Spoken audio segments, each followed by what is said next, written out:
Gadis ini dengan banyak bekas luka di wajahnya, terus-menerus melihat dirinya di cermin. Dia kemudian menggunakan pemotong kertas untuk memotong rambut dalam kesakitan dan menangis. Karena dia diperkosa oleh 3 teman sekelasnya. Sang ibu menggugat di pengadilan untuk mencari keadilan bagi putrinya. Tetapi pengadilan mengatakan tidak ada cukup bukti, sehingga tersangka dibebaskan. Sang ibu pergi mencari ketiga bajingan itu untuk diajak bicara. Tapi dia dipukul.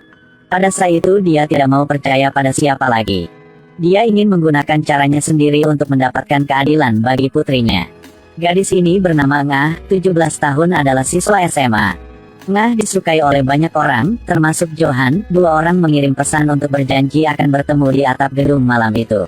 Ngah membawa coklat yang dia buat sendiri ke tempat pertemuan dan melihat bahwa Johan sudah lama menunggu di sana. Dia menyerahkan sebatang coklat padanya. Johan hanya membuka dan tidak mengatakan apa-apa. Ketika Ngah berpikir dia tidak pandai membuat coklat, lalu ada tawa keras di belakang. Merasa tidak nyaman ketika dia ingin pergi, tetapi sudah terlambat.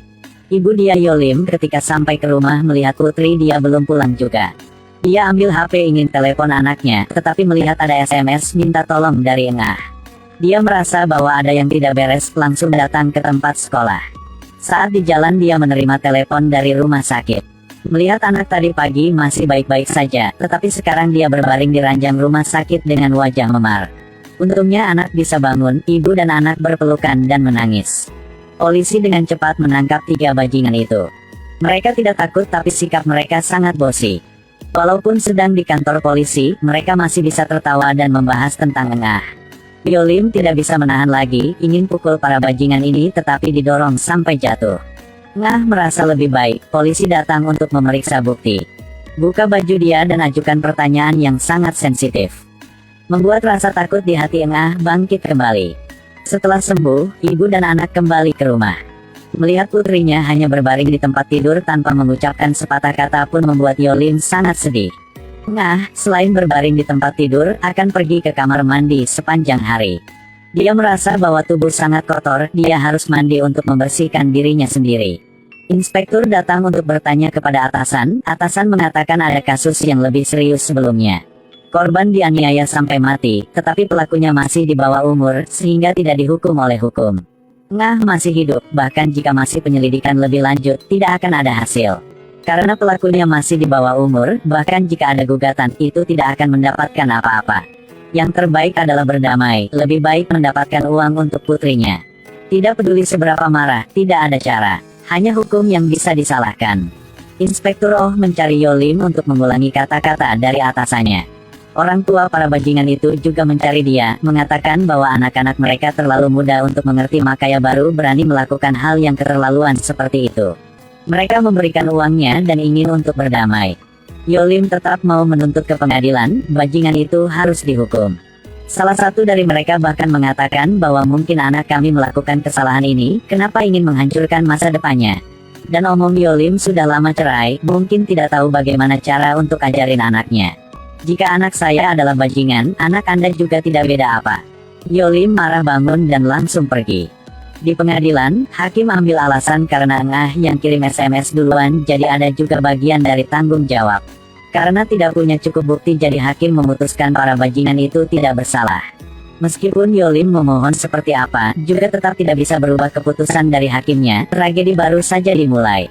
Ngah balik ke rumah menjadi stres, setiap hari hanya berbaring di tempat tidur. Kadang-kadang tanya kepada ibu, emang benar bisa? Pura-pura seperti tidak ada masalah apa? Yolim tidak tahu harus jawab apa, hanya harapkan waktu akan membantu untuk sembuhkan semua. Tetapi tragedi belum berakhir di sini. Para bajingan itu SMS dan menancam suruh keluar untuk bertemu. Jika tidak akan ada banyak video posting di sosial media. Ngah sangat takut, dia bawa pisau mau minta semua video itu. Dia membawa celonya dan berpura-pura pergi untuk berlatih. Yolim juga tidak banyak pikiran, dia berpikir bahwa anak dia sudah merasa lebih baik. Ikuti SMS, Ngah datang ke rumah Park John. Gadis itu sangat ketakutan, matanya penuh kekhawatiran. Lalu Park John seret dia ke kamar. Ketika Ngah balik ke rumah, melihat seluruh tubuh anak banyak lukanya, Yolim takut jadi tidak banyak tanya kepada anak. Di hari berikutnya Yolim balik ke rumah tetapi tidak ada siapa. Mendengar suara di kamar mandi dan mengira putrinya sedang mandi. Tetapi ketika membuka pintu dan masuk ke dalam, dia langsung terkejut. Putrinya memotong pergelangan tangannya untuk bunuh diri. Setelah membalut luka putrinya, dia membawanya ke rumah sakit. Di jalan terus-menerus memanggil nama anaknya, menyuruh anak jangan tidur. Buka mata dan gunakan nafas yang lemah untuk mengucapkan 4 kata. Ibu, jangan nangis. Pada akhirnya, putri dia tidak bisa menyelamatkan karena kehilangan begitu banyak darah. Pada saat mendengar berita itu, Yolim pingsan. Beberapa hari yang lalu putrinya masih sehat tetapi sekarang ia terbaring tak bergerak lagi. Yolim memeluk tubuh dingin putrinya dan menangis.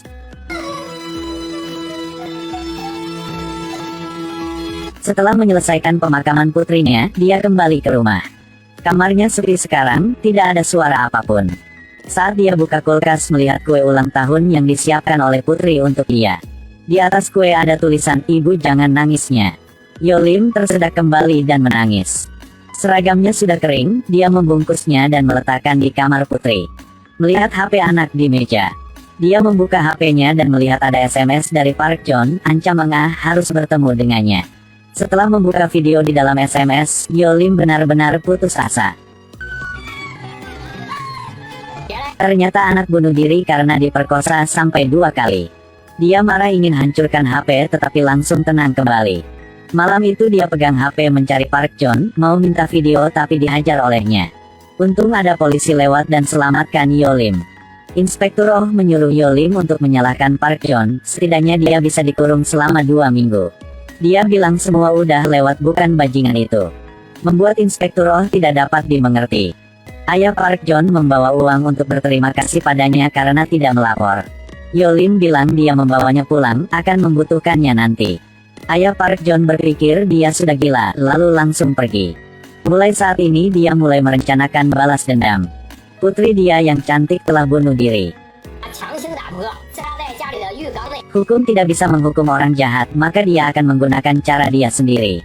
Di malam hujan, Yolim mengambil pisau dan mencari Johan. Dia bilang dia tidak bersalah karena dia dipaksa sama yang lainnya. Dia juga tidak menginginkan seperti itu. Saat melihat di HP dia ada foto jadi Yolim percaya dan memaafkan anak itu. Berdasarkan pesan di telepon, Yolim menemukan rumah Min Seo. Ketika melihat ke dalam ruangan tempat putrinya diperkosa, dia tidak bisa menahan air matanya. Pada saat itu Min Seo pulang, dia menggunakan pisau paksa bajingan itu untuk menyerahkan HP. Tapi kekuatannya terlalu lemah jadi disingkirkan oleh bajingan itu. Selama kekacauan, tenggorokan Min Seo digorok. Awalnya Yolim agak merinding tetapi dia berpikir bahwa dia sedang balas dendam untuk anaknya. Lalu di tempat parkiran dia menemukan Park John. Park John tidak takut lalu berkata, "Bukannya anak itu sudah meninggal, kenapa masih mencari saya? Sial benar deh."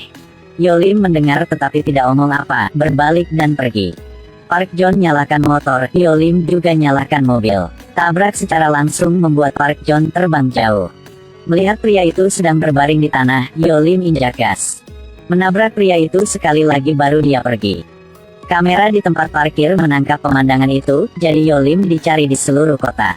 Inspektur Oh dari komputer punya Min Seo menemukan video klip sedang diperkosa. Tidak menyangka anak dia adalah orang di belakang ini. Dia marah dan menelepon putrinya, mengapa putri tidak bersaksi? Karena terlalu takut akan dibalas dendam, jadi putrinya tidak berani mengatakan yang sebenarnya. Yolim telepon ke Inspektur Oh, dia mengakui jika dia yang bunuh 2 bajingan itu. Dia sudah balas dendam untuk anaknya. Jadi sekarang, jika harus mati bagi dia juga tidak apa-apa. Dia mau ikut anak, pada waktu itu Inspektur Oh mengatakan yang sebenarnya. Johan adalah dalangnya, sekarang ada cukup bukti untuk membuat anak itu harus mengaku. Ketika Yolim mendengar berita itu, dia mematikan teleponnya. Melihat foto anak di HP, dia pegang pisau masuk ke dalam tempat sekolah. Ketika Inspektur Oh sampai ke tempat sekolah, di atap gedung Johan sudah dinikam sekali. Inspektur Oh mengambil pistolnya dan menyuruh Yolim untuk meletakkan pisaunya. Johan langsung minta tolong. Yolim sekarang hanya ingin dengarin kata-kata minta maaf dari anak ini. Tetapi dia wajah tebal tak tahu malu. Tidak ada hubungannya denganku, meninggal karena bunuh diri. Diam, bacot. Yolim sangat putus asa setelah mendengarnya, dia ingin secara pribadi untuk membunuh bajingan ini. Tetapi pada saat itu Inspektur Oh melepaskan tembakan. Yolim jatuh dalam genangan darah, tidak bisa bangun lagi. Yang menyedihkan adalah bahwa film ini didasarkan pada peristiwa nyata. Hukum Korea mengatakan untuk melindungi anak di bawah umur. Tetapi dalam kasus anak di bawah umur, mereka tidak dilindungi oleh hukum. Film ini mencerminkan banyak sisi gelap punya manusia. Apa yang putrinya harus lalui, kita hampir tidak bisa membayangkan. Oke, video berakhir di sini, sampai jumpa semuanya.